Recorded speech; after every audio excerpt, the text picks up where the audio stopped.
Okay, so I did not get a chance to post one of my encouraging videos this morning.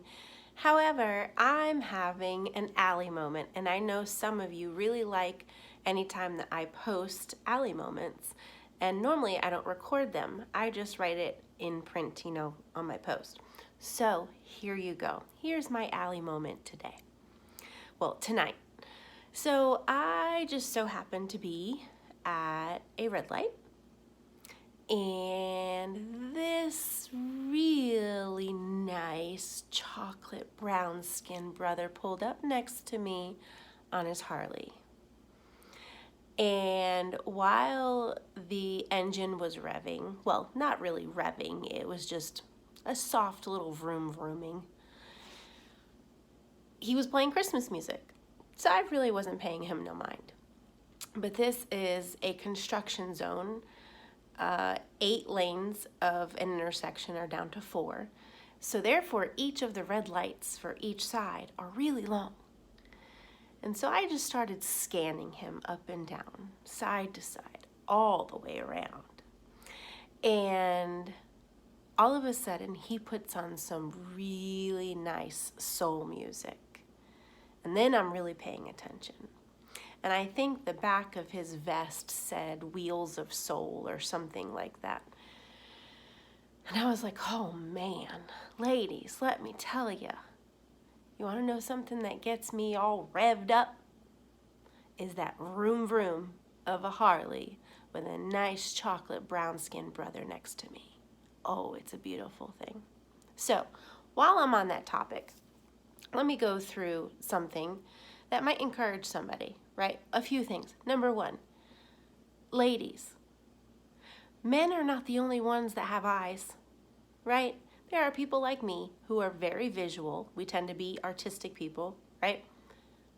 Oh, we have eyes, and we see very clearly. That's actually part of my problem while I'm single, because there's so many dang good men here in Oklahoma. And back in the day, it was just Caribbean men who really did it for me.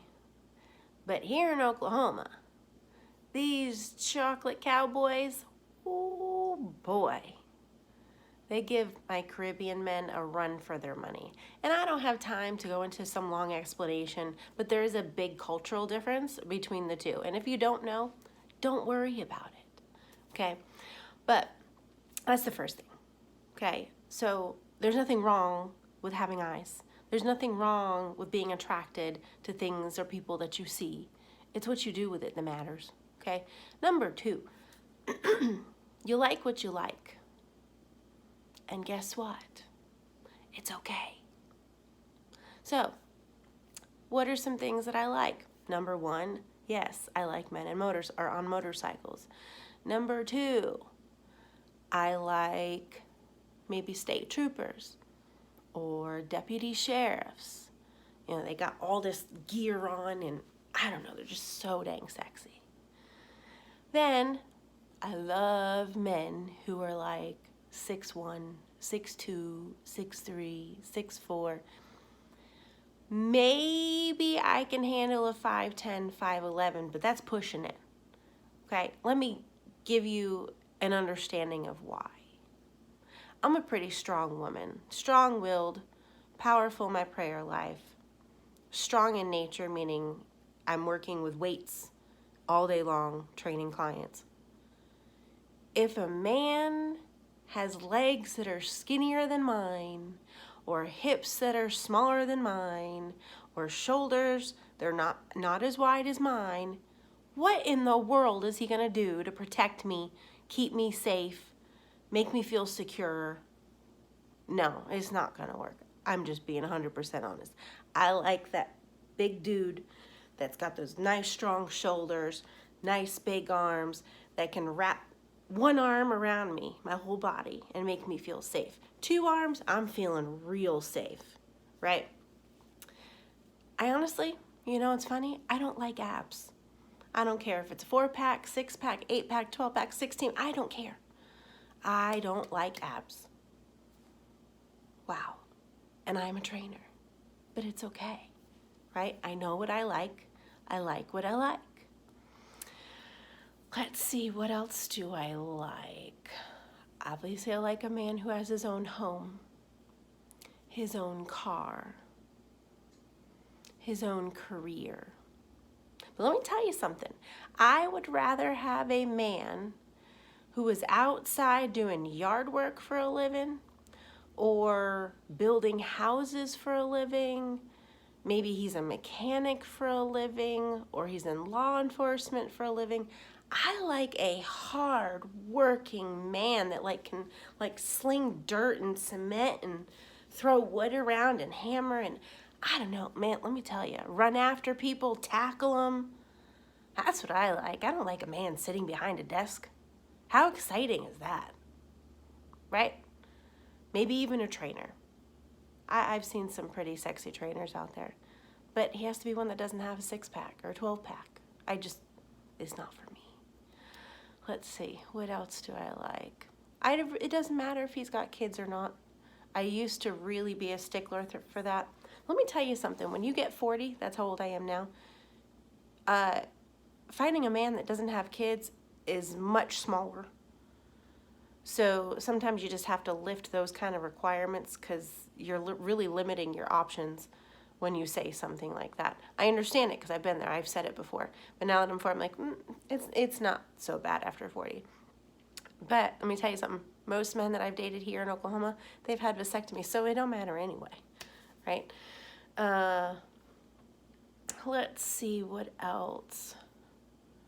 He has to love God. He has to have a very powerful prayer life because I do.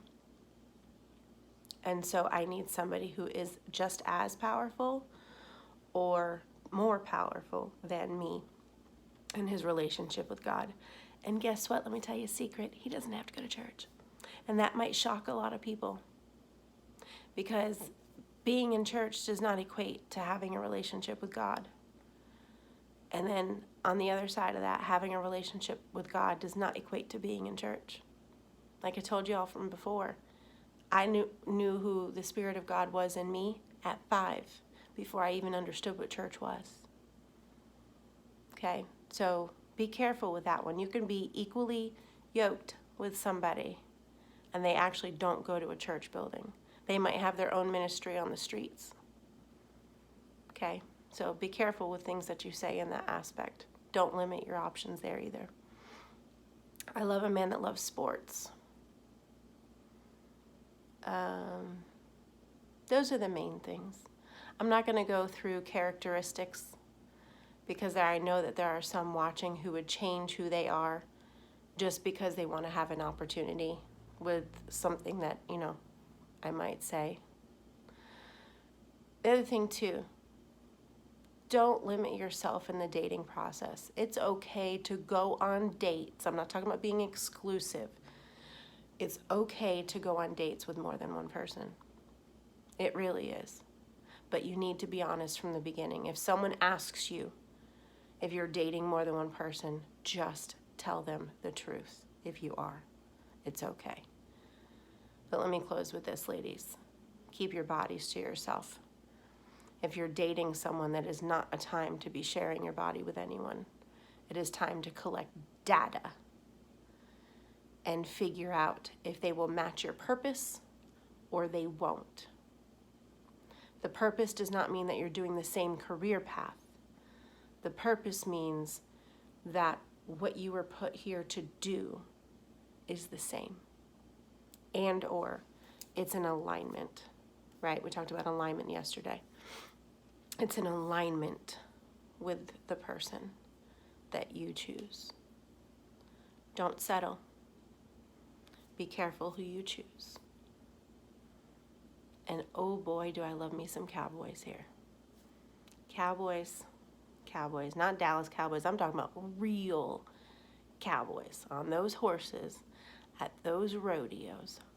Oh my God.